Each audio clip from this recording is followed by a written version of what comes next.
Jessa from WizKids. How are you? I'm doing great. How are you? I'm good, thank you. I'm glad that you're here with us. Yes. We have an exciting game here that we're going to show.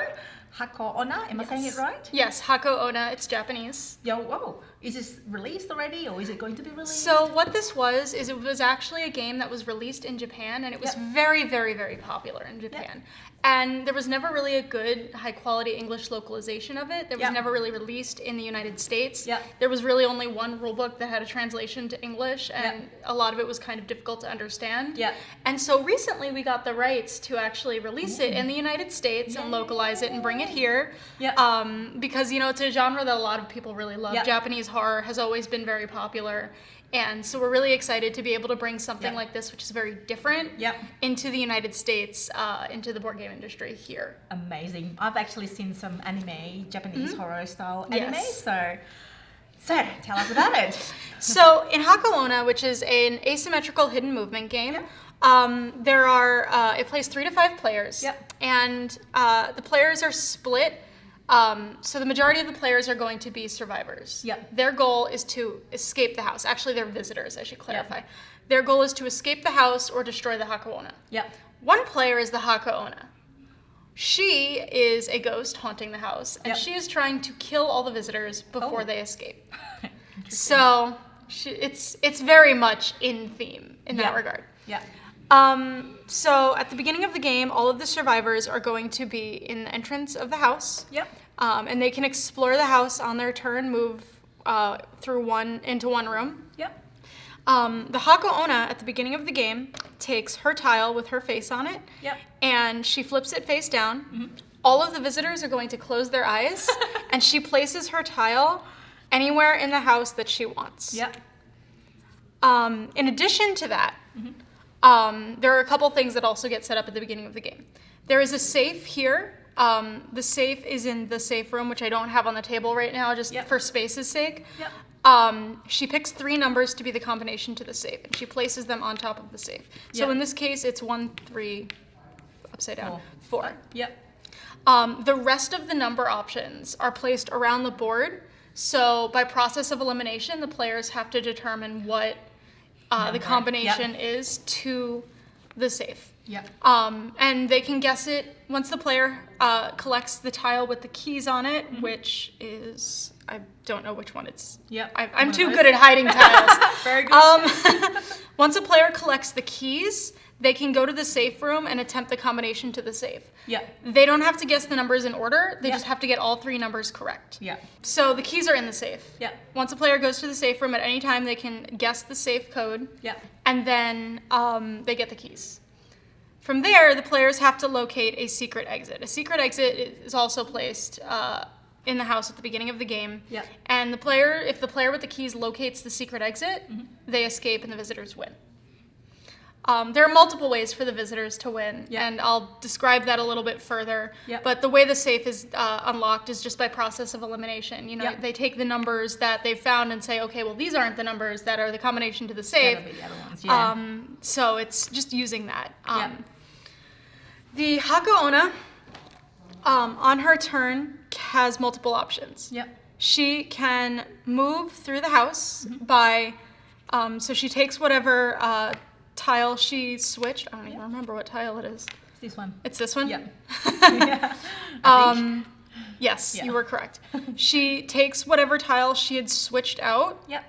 And she places it back where it was, and then she can move to a tile in the same room as her or in one of the adjacent rooms and switch to that tile. She would take whatever tile is there and place it on the location, so now she is there in place of that.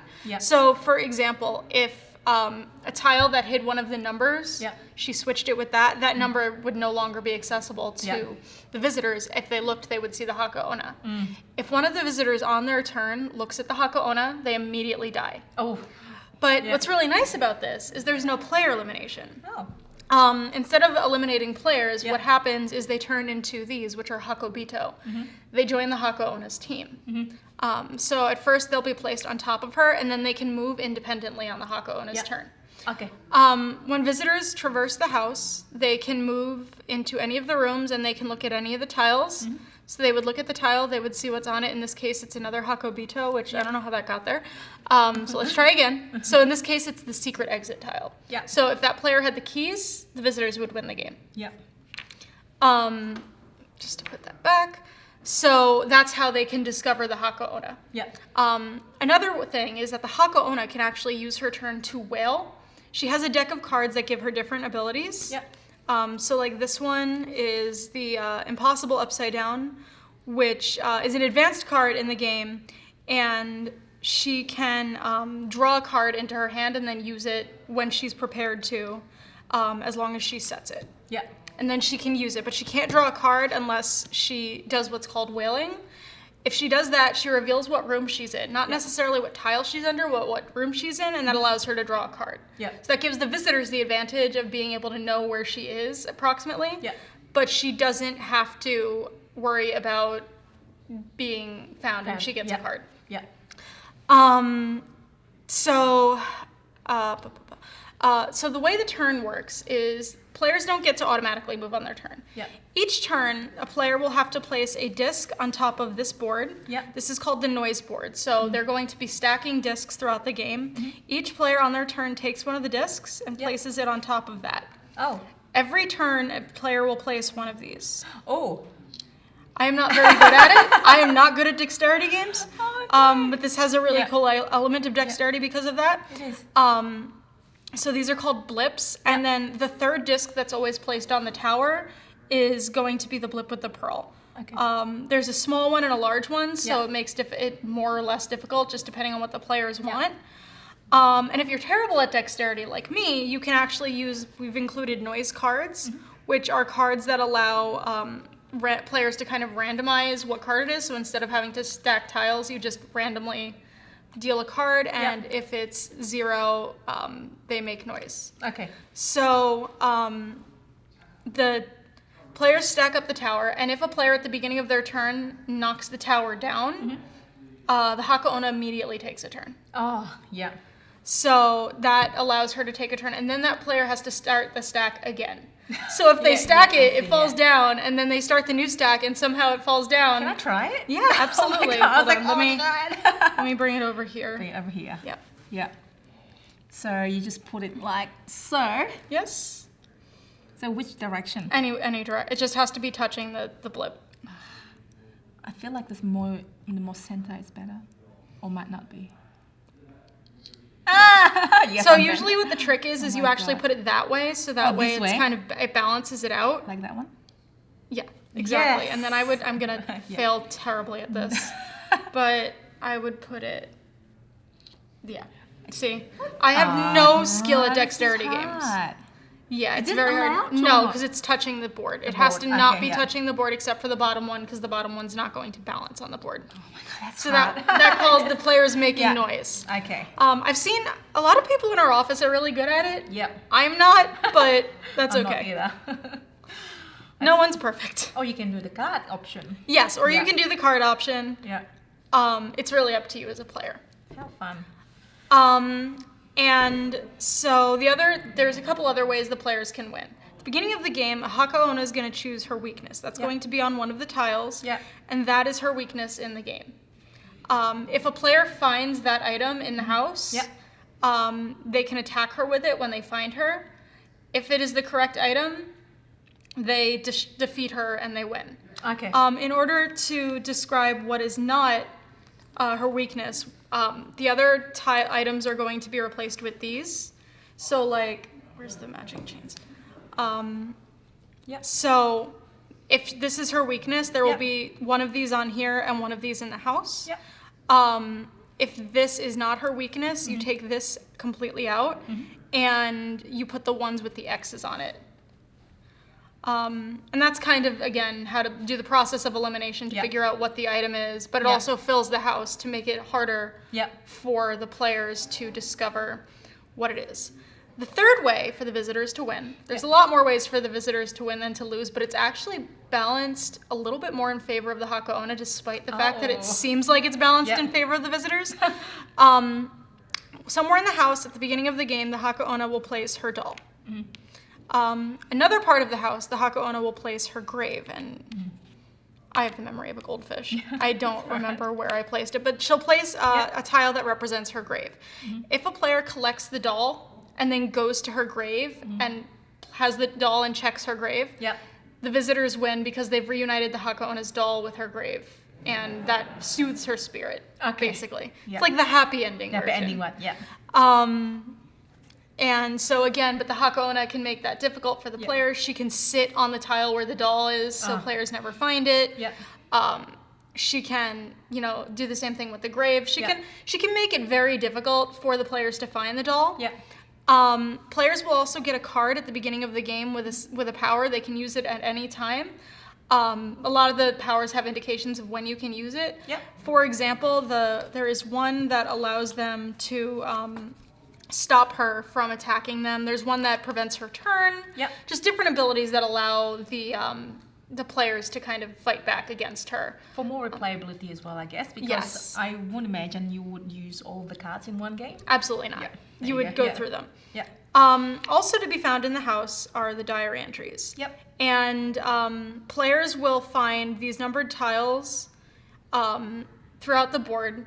And once they flip these over, they gain a diary entry. So so if they find number 1, this would be placed on the table. The Hako Onna's powers can only be used when the certain diary entries are found. So this is number 1. If she has this in her hand, she cannot use it or activate it until diary entry number 1 has been found by the visitors. It also requires that 5 diary entries have been unlocked before she can use it. So it's hard to use her skills, but when she can use them, they are very powerful. Like this one allows her to move to any room on the same floor as opposed to moving to the next room over. But again, it's still balanced, but it is still difficult for the visitors, despite that fact. Speaking about the rooms, are these random or are they? They're random. So the way you set it up is the first floor hall is always in the same place, and then at the beginning of the game there is a pile of room tiles. Players will take turns drawing them and placing them around the house. The caveat with that is that the Hako Onna can only pick one of 2 rooms to start the game in. She can pick any room that says grudge on it, so she can pick the red bedroom, or she can pick the kids' bedroom. She has to start somewhere in one of those 2 rooms. Because that is where she sleeps, I guess. But that's pretty much Hako Onna. It's so much fun. The theme is great. It's really exciting. It's really scary. During the Hako Onna's turn, if she discovers, she wins the game. So if she can win the game by either killing all the survivors or visitors or making it impossible for them to escape. So like if the doll has been destroyed by the Hako Onna's power, and if the safe hasn't been opened or the keys have also been destroyed or lost, and the Hako Onna is sitting on the secret exit, then she wins because there's no way for them to escape on the next turn. So what happens is, can I see the box, please? Sure. I'll show you this. What happens is she's going to take the lid of the box, which I cannot get open. That's all right. She's going to take the lid of the box and flip it over and hold it up. So when everyone opens their eyes, they see game over. So it's really fun. It's really fun. It's very thematic as well. Yeah, absolutely. We really took our theme into consideration heavily with everything we did with this game. And it was still very thematic when we got it, but we really tried to push the theme as much as possible. So it's slightly different from the original game. Yes, exactly. But it's not significantly different. Like, if you wanted to play it as you're playing the original game, that's totally feasible. But we did add some cards and change a couple of minor things with the rules. So what I really like to do with this is I will play it where when it's the Hako Onna's turn, we turn off all the lights. So it's really, really creepy. I can see that. And it really makes it more thematic. It's a good fun. 1 versus many game that way. Yes, absolutely. And this one's coming out during, we're shooting for September, obviously for the Halloween season. It may, I mean, nothing's guaranteed set in stone, but we're really, really hoping to release it in September. That's I'm pretty sure that's when we're releasing it. Yes. Directly to retail? It'll be directly to retail through distribution, obviously. Yeah. But it will be going to retail in September. So it'll be available almost worldwide, pretty much? North America, definitely. Sometimes distribution takes a bit longer outside of the United States. Yeah. But we're hoping to release it in all our major distribution localities. And Amazon and that sort of thing as well. Absolutely. So it's easy to get around September-ish. So if our viewers want to keep themselves updated, go to your website or social media. Our website, we have Twitter, we have Instagram, WizKids Games on Twitter and Instagram, WizKids on Facebook. We're pretty easy to find. Yeah. And, we post a lot of content. We made a really cool animated GIF with her face kind of popping out of it. Oh, that's cool. When we first announced this game. Yeah. So we're doing lots of fun things like this for this game. Sign me up. Very good. Well, thank you so much. Thank you so much. Explaining this. Yes. So I can see why you're so excited about this game. Yeah. I'm really excited. Thank you so much, Jessa. You're welcome. Thank you.